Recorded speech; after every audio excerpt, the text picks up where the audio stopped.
پہلے ایک پیغام دے چکا ہوں، آپ لوگ بس ٹورسٹ کردو کو آپ کو سب سنتے ہیں، ٹورسٹ کردو کو ایک پیغام دینا ہے کہ ہر گھر میں ایک علی غازی نکالنا ہے،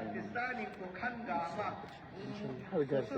میں اہل سنت ہوں، میں اہل سنت ہوں، لیکن یہ دوبارہ بولے۔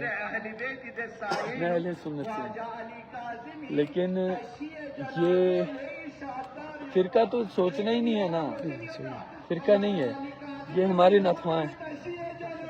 آپ کے لیے نوا پڑھتے ہیں، ہمارے لیے بھی نوا پڑھتے ہیں، ہمارے لیے منقبت پڑھتے ہیں، ٹھیک ہے۔ میں نے 5 دن پہلے ان کو فالو کیا، اور جیسے میں نے ان کی رپورٹ دیکھی تو مجھے یقین نہیں ہو رہا تھا کہ یہ سچ ہے کہ جھوٹ ہے۔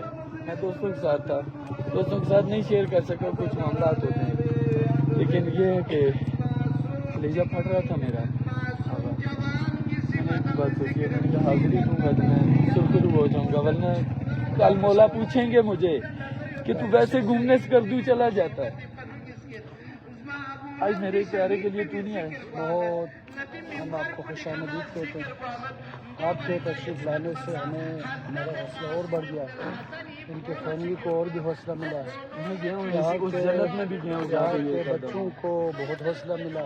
جی جی ٹھیک ہے نہیں، آپ کے جو بشر کے آپ نے، ہم آپ کے اس جذبات کی قدر کرتے ہیں، ہم نہیں اس جذبات کی قدر رحمت للعالمین کریں گے، کیونکہ وہ نعت خوان تھے، جذبات کی قدر فاطمہ زہرا سلام اللہ علیہ کریں گے، کیونکہ وہ مادر شہداء ہے، حسنین کریں گے، ابوالفضل عباس کریں گے۔ آپ کے جذبات کی قدر انشاءاللہ آپ سرخرو ہوں گے۔ آپ اگر خانہ کعبے میں جائیں گے تو ہمیں یہ ضرور یاد رکھیں، اس معصوم کو ضرور یاد رکھیں، عظیم کو ضرور یاد رکھیں۔ اگر یہ خود پرواز کر کے ہم ودی پہ پہنچ جاتے ہیں، ہمارے کہنے کی ضرورت نہیں ہے، یہ خود پرواز کر کے وہاں پہ پہنچ چکے ہیں، میں سمجھتا ہوں یہ اڑا کے لے گئے ہیں مجھے، یہ ابھی تھکاوٹ نہیں ہے مجھے۔ یہ ابھی باقی میں ہوں گے، یہ مسجد نبوی میں ہیں، یہ حرم کعبہ میں ہے، یہ کربلا میں ہے، یہ کاظمین میں ہے، یہ بہت خوش قسمت ہے۔ یہ کربلا کا درس ہے، یہ درس کربلا ہے، انشاءاللہ خدا حافظ۔